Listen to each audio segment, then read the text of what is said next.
평화를 빕니다. 평화를 빕니다. 오늘은 끊임없는 회개의 삶 제7과를 여러분들과 같이 나누도록 하겠습니다. 회칙 7조를 시작 기도로 같이 읽겠습니다.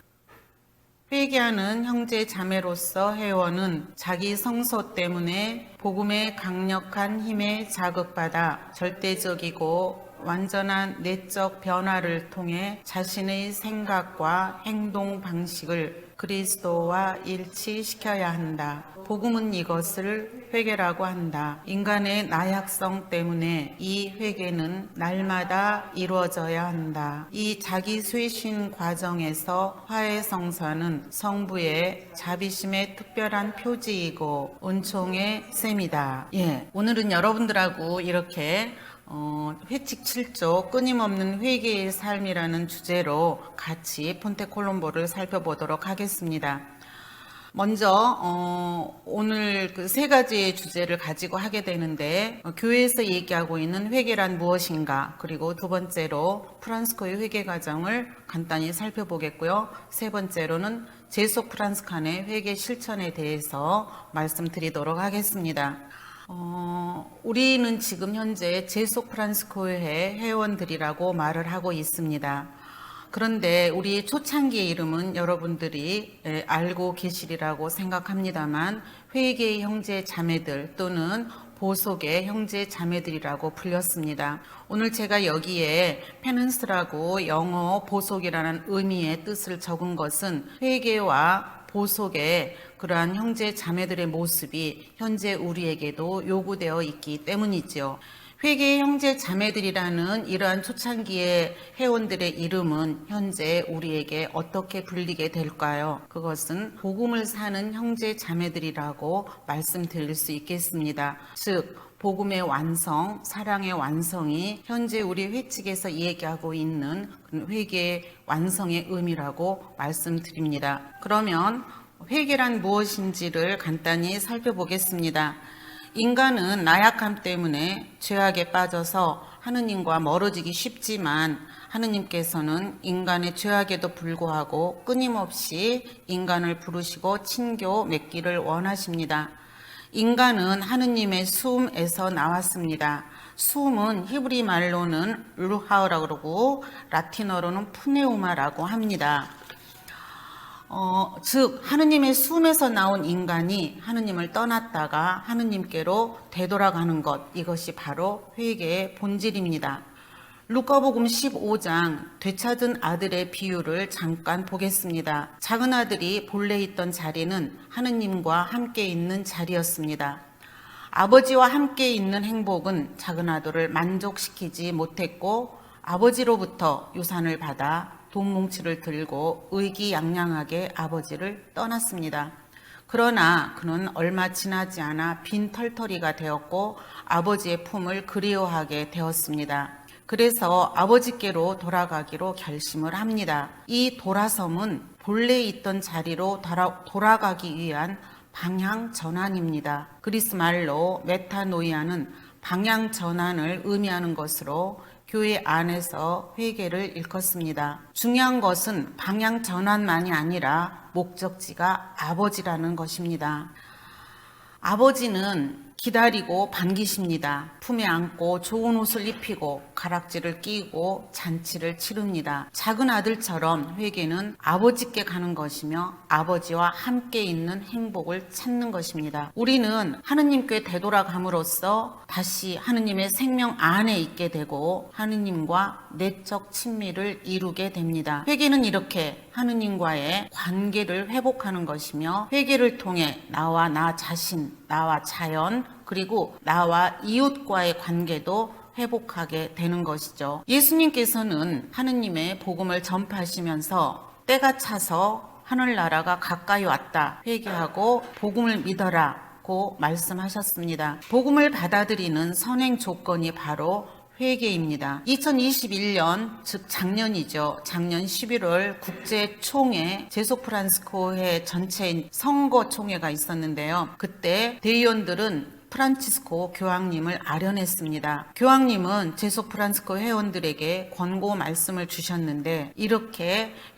말씀을 하신 부분이 있습니다. 하느님께 마음을 여십시오. 예수님께 마음을 여십시오. 성 프란치스코처럼 그리스도께 마음을 여십시오 라고 하시면서 회개와 회개 행위들을 혼돈하지 말라고 하셨습니다. 하느님께 마음을 열고 프란치스코처럼 그리스도께 마음을 열어 회개해야 하지만 우리가 열매를 맺고 있는 단식이나 자선이나 고행과 회개 자체를 혼동하지 말라는 말씀입니다. 단식이나 자선이나 고행은 그리스도인의 회개가 아니어도 할 수 있는 일이지만 그리스도께 마음을 연 열매로서의 단식과 자선과 고행이 가치가 있는 것이라는 말씀이겠죠. 다음으로 성 프란치스코의 회개의 과정을 한번 보겠습니다. 성 프란치스코는 유언에서 나병 환자를 만난 사건을 자신이 세속을 떠난 회개 사건으로 고백합니다. 프란치스코는 자신의 회개를 주님께서 해주신 일이었다고 고백하고 있습니다. 여기 지금 화면에는 프란치스코의 유언 1절에서 3절의 말씀을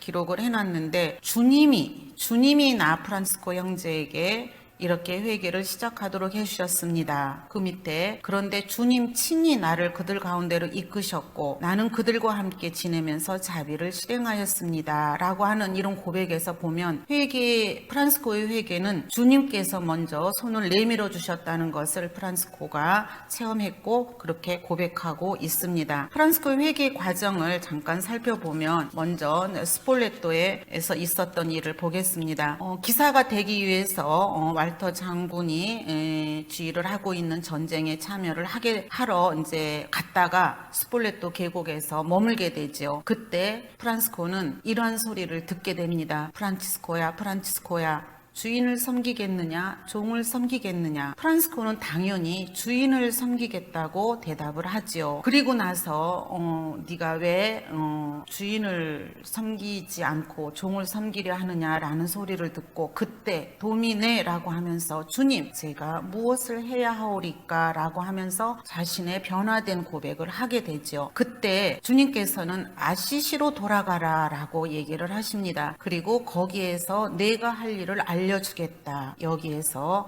아시시로 다시 삶의 자리로 돌아가라는 주님의 명을 받게 되죠. 그러나 프란치스코가 아시시로 돌아왔지만 하느님께서는 금방 어떤 내용을, 어떤 할 일을, 어떤 소명을 알려주신 건 아니었습니다. 그래서 아시시로 돌아왔지만 매우 혼란스러운 가운데 프란치스코는 나날을 보내게 되죠.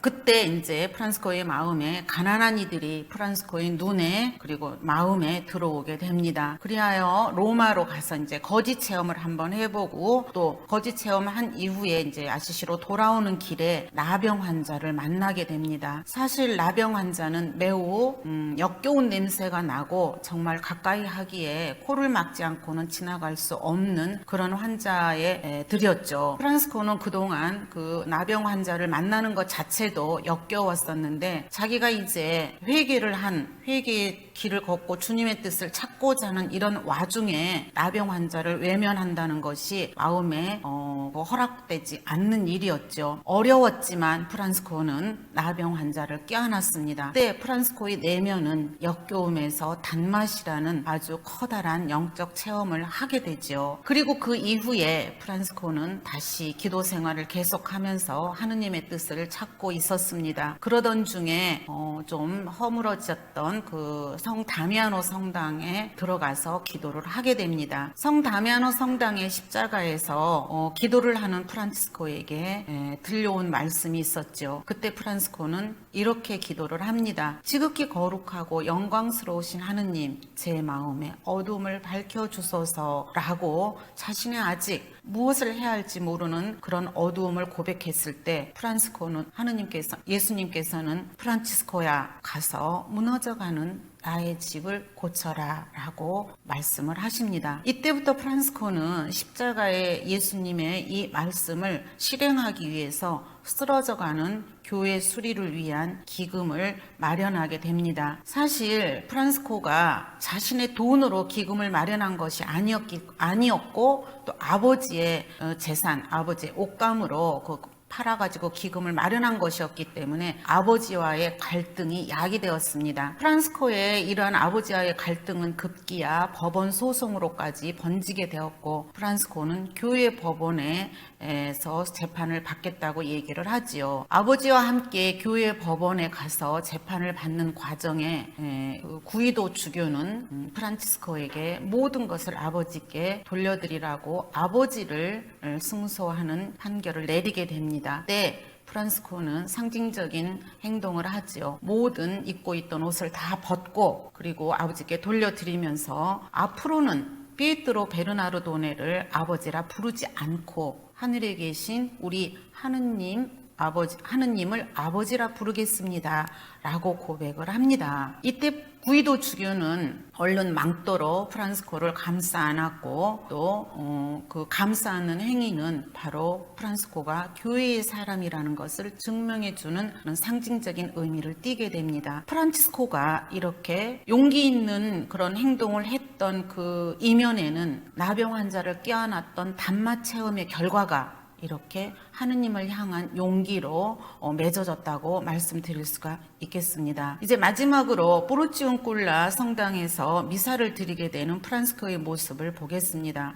어느 날 프란스코가 마티아 사도 축일에 이제 미사를 드리러 가게 됐는데 그때 복음 말씀이 이런 말씀이었죠. 같이 한번 읽어볼까요? 가서 하늘나라가 가까이 왔다고 선포하여라. 전대에 금도 은도 구리돈도 지니지 마라. 여행 보따리도 여벌 옷도 신발도 지팡이도 지니지 마라. 물론 이런 말씀을 듣고 못 알아들어서 프란치스코가 사제에게 미사가 끝나고 사제에게 가서 어떤 뜻이냐고 이렇게 전기에 쓰여 있지만 사실은 어쩌면 확답을 받기 위한 것이었을지 모릅니다. 왜냐하면 바로 이렇게 얘기를 하죠. 이것이 바로 내가 찾던 바다. 이것이 바로 내가 원하던 것이다. 이것이 바로 내가 온 정성을 기울여 하고 싶어 하던 바다라고 첼라노는 적고 있습니다. 프란스코는 이것이 자기 자신이 찾고 있었던 것이고 또 자신이 살아야 할 생활 양식이었다는 것을 다시 한번 깨닫게 되고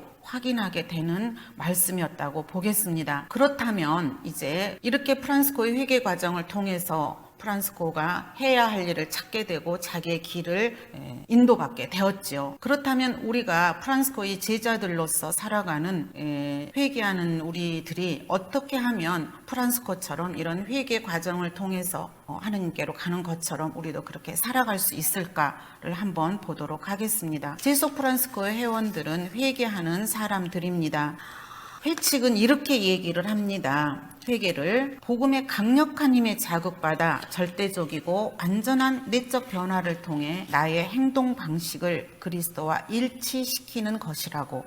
프란치스코에게 복음이 강력한 힘이었습니다. 우리가 포르치온꿀라 성당에서의 그 복음 말씀을 듣고 프란스코가 자신의 삶의 양식 그리고 해야 할 일을 찾아냈듯이 우리에게도 복음 말씀이 이러한 내적 변화를 가져올 강력한 힘이 되어야 한다는 것입니다. 복음을 모르면, 성경을 모르면 예수 그리스도를 모르는 것이라고 예로니모 성인은 말씀을 하셨습니다. 우리 역시 복음에서 만난 예수 그리스도를 모르고 어떻게 복음의 완성을 이룰 수가 있겠습니까? 프란치스코는 바로 그 복음에서 강력한 자극을 받았던 것이죠. 회개라고 하는 것은 회칙에도 이렇게 되어 있죠. 인간의 나약성 때문에 지속되어야 하는데 인간의 나약성 때문에 매일 지속될 수 없는 것을 우리가 매일의 성찰을 통해서 그리고 화해 성사를 통해서 가능하게 된다고 얘기하고 있습니다. 우리의 나약함 때문에 회개가 지속될 수 없다는 것은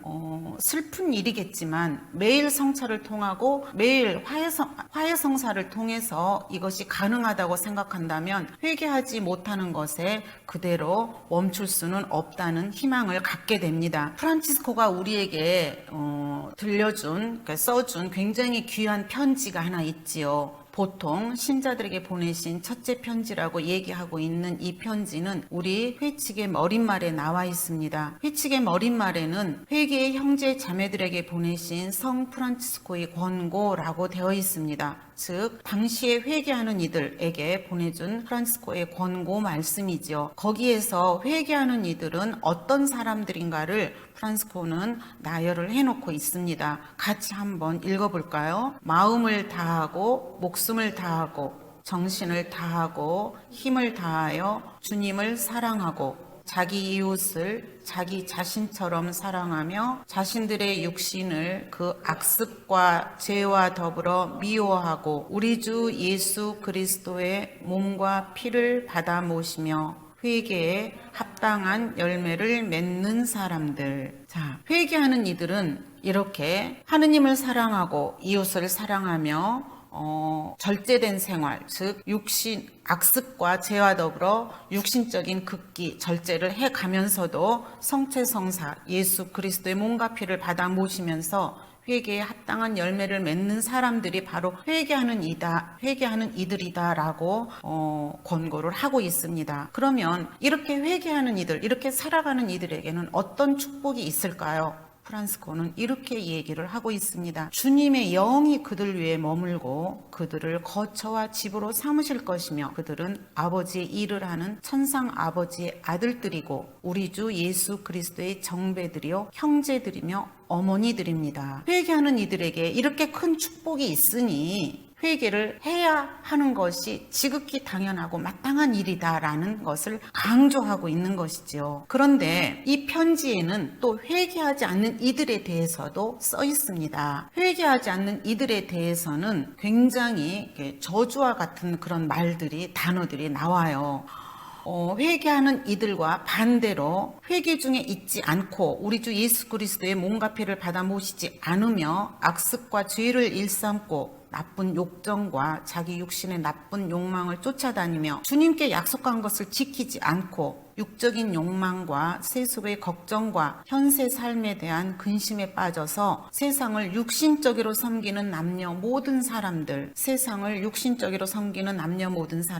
우리 주 예수 그리스도의 몸과 피를 받아 모시지 않는 사람들, 나쁜 욕망을 쫓아다니는 사람들, 이런 사람들이 회개하지 않는 이들이라고 지금 얘기를 하고 있는데 프란치스코는 거기에 이런 사람들에게 뭐라고 얘기를 하고 있느냐면 악마다, 소경이다, 고통을 받을 것이다, 시련에 휩싸일 것이다, 쓰디쓴 죽음이 기다리고 있을 것이다, 지옥으로 갈 것이다. 사실 프란치스코의 상품에 이렇게 아주 강한 단어를 썼다는 것이 믿기지가 않지요. 왜 이렇게 강한 단어를 썼을까요? 그것은 축복의 길로 돌아오라고 하는 성 프란치스코의 간곡한 애원이라고 보겠습니다. 형제적 사랑으로 가득 찬 애원, 곧 회개의 길로 살았을 때, 회개의 길로 돌아왔을 때 수많은 축복이 기다리고 있으니 이렇게 살아가지 말고 회개의 길로 돌아오라라는 애원이었던 것이지요. 그러면서 편지 말미에는 이 말씀들은 영과 생명이다라고 하면서 회개하는 형제 자매들에게 권고를 주셨습니다. 이 편지가 회칙의 머릿말에 있어서 따로 다루어져야 하겠지만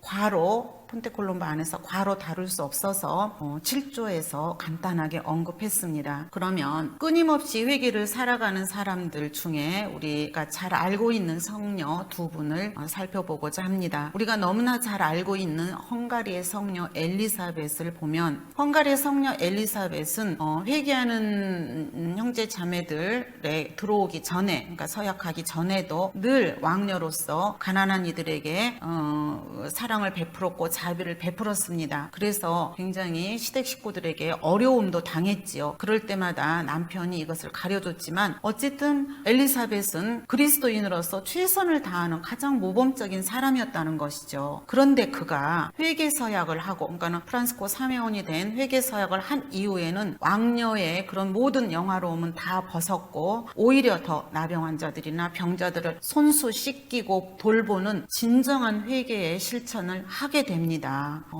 이러한 그 엘리사벳 성녀의 그러한 모범은 그리스도인이었다가 제속 프란치스코의 회원이 된 우리들에게 진정한 회개 실천이 무엇인지, 서약의 삶이 무엇인지를 잘 알려주고 있습니다. 다음으로 소개해드릴 성녀는 코르토나의 통해녀 마르가리따입니다. 마르가리따는 그 백작의 부인 그 소실이었죠. 후초로서 이렇게 별장에서 아주 재미있게 살고 있었는데 어느 날 그 자기의 정부가 죽어 있는 것을 발견하게 되지요. 그리고 그때 얼마나 삶이 허망한지를 깨닫게 되고 그 이후부터 다시는 그러한 길로 걷지 않고 오히려 회개를 해서 프란치스코 사메온이 되었지요. 프란치스코 사메온이 된 이 마르가레타 성녀는 깊은 묵상과 실천적인 행동으로 굉장히 많은 이들에게 당시에 모범이 되었습니다. 그래서 성녀 마르가리타를 프란스칸의 막달레나다라고 그렇게 부르기도 합니다. 그 정도로 통일 이후의 삶이 완전히 달라졌던 것이지요.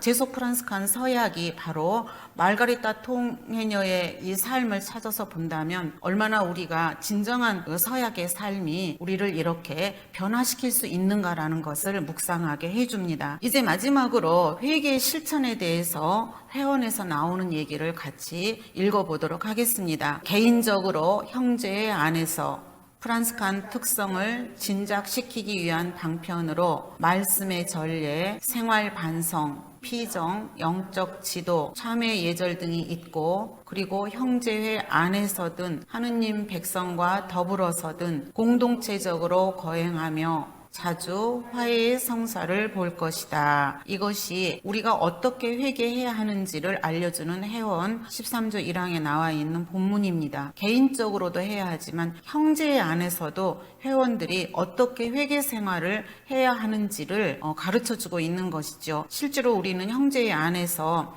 이런 말씀의 전례라든지 생활 반성, 피정, 또 영적 지도, 참회 예절들을 실행하고 있을 것으로 알고 있습니다. 여기에서 한번 이제 우리가 회개를 실천한 이후에 우리가 어떻게 변화되는지를 보도록 하겠습니다.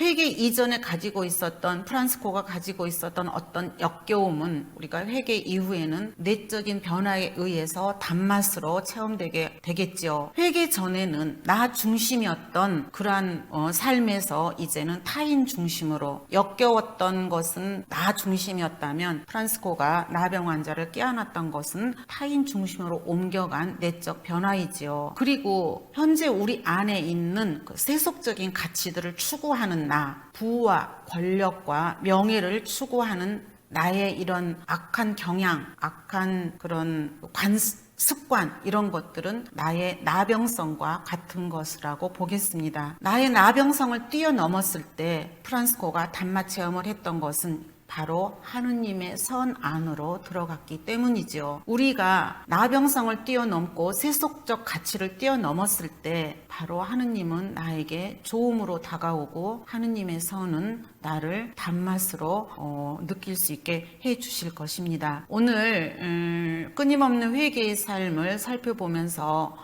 마지막으로 한번 간추려서 종합을 해보도록 하겠습니다. 회개란 복음의 강력한 힘에 이끌려 그리스도와 일치하는 것이다. 그리스도와 일치하는 것이라고 하는 것은 곧 내가 복음이 되는 것이죠. 복음은 예수님에게만 있는 것이 아니라 내가 복음이 되는 것이라는 걸 오늘 끊임없는 회개의 삶을 통해서 살펴볼 수 있었습니다. 두 번째로는 프란치스코가 회개로 하느님의 뜻을 추구하고 그것을 몸과 마음으로 살았던 것처럼 우리도 몸과 마음을 다해서 끊임없는 회개 생활로 회개의 열매를 맺어야 한다. 즉 이거는 복음을 사는 것이죠. 끊임없는 회개의 삶은 복음이 되어야 하는 것이고 복음을 사는 것이라고 종합해 볼 수가 있겠습니다.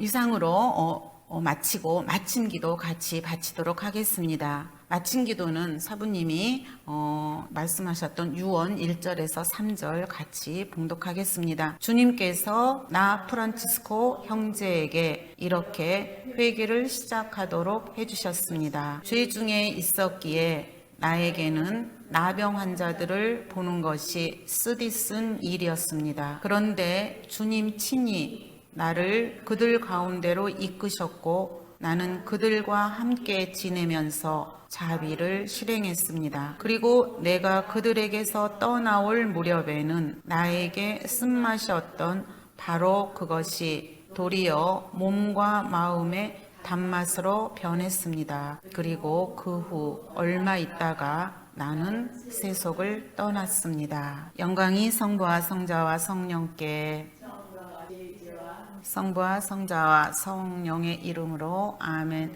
수고하셨습니다.